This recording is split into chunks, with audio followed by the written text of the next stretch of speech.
Filipino. Tulain ang bayan ko.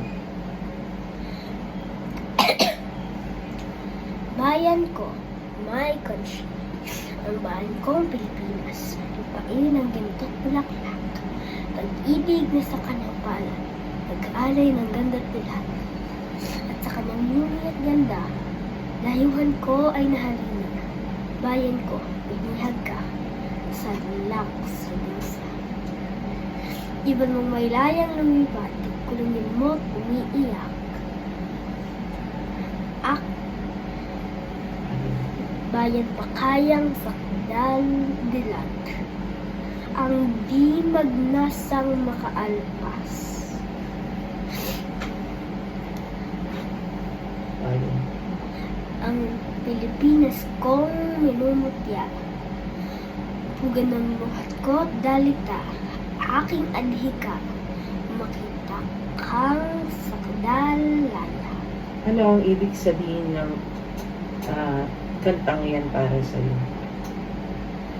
Na gusto natin malaya sa korupsyon at maisipan ng gobyerno na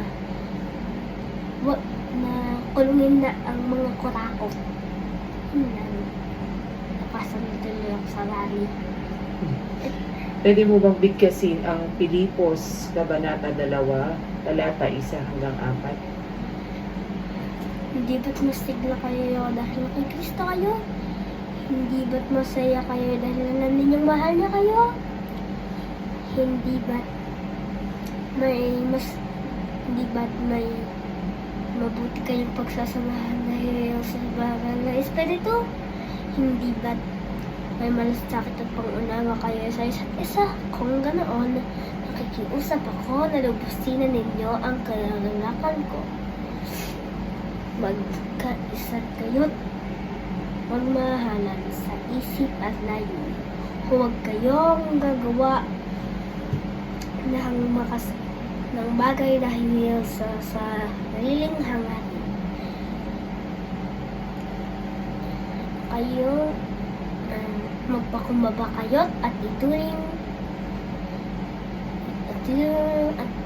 mas mabait ang iba kaysa sa inyo. Huwag lang ang kapakanan ninyo huwag lang isipin ninyo ang kapakanan ninyo, hindi ang kapakanan din ng iba. Okay. Anong ibig sabihin para sa iyo ng dapat great na dapat masaya tayo at nagpapasalamat na tinanggap natin si Yesu Kristo na maging tagapagligtas natin. ano po? Meron ko bang ibang gustong sabihin tungkol doon? At magsasakit si Jesus para sa atin. Gusto niya tayo ng masaya lagi. At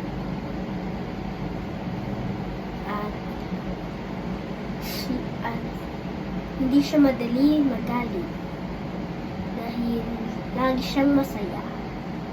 At dapat gayahin natin siya. Yun, tama. Ay ngayon, pwede mo bang ikwento sa akin yung kwento ng unang durian? Yung lahat na okay. May kapangyarihan na hari na pangalan ay Baromay. At gusto niya na may mga asawa siya at may prinsesa na. Pero siya ay matanda at pangit. At gusto niya maging bata at guwapo. At tapos may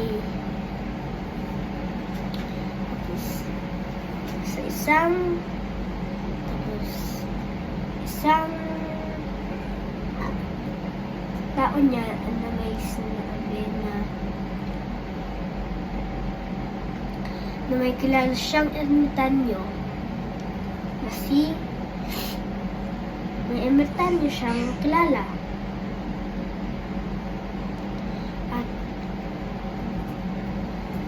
at may tatlo siyang gusto. Ang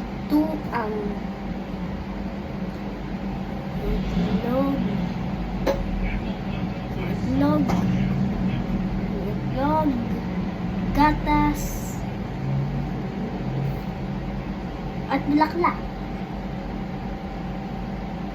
At parang imposible na makuha yun.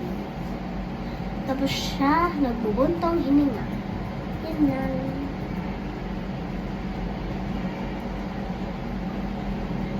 Sino naman si Akong Ikit? Na pakilang ang luhula at nang liligo sa kanya ang mga dalaga. Pero siya ay tamad na pumasok.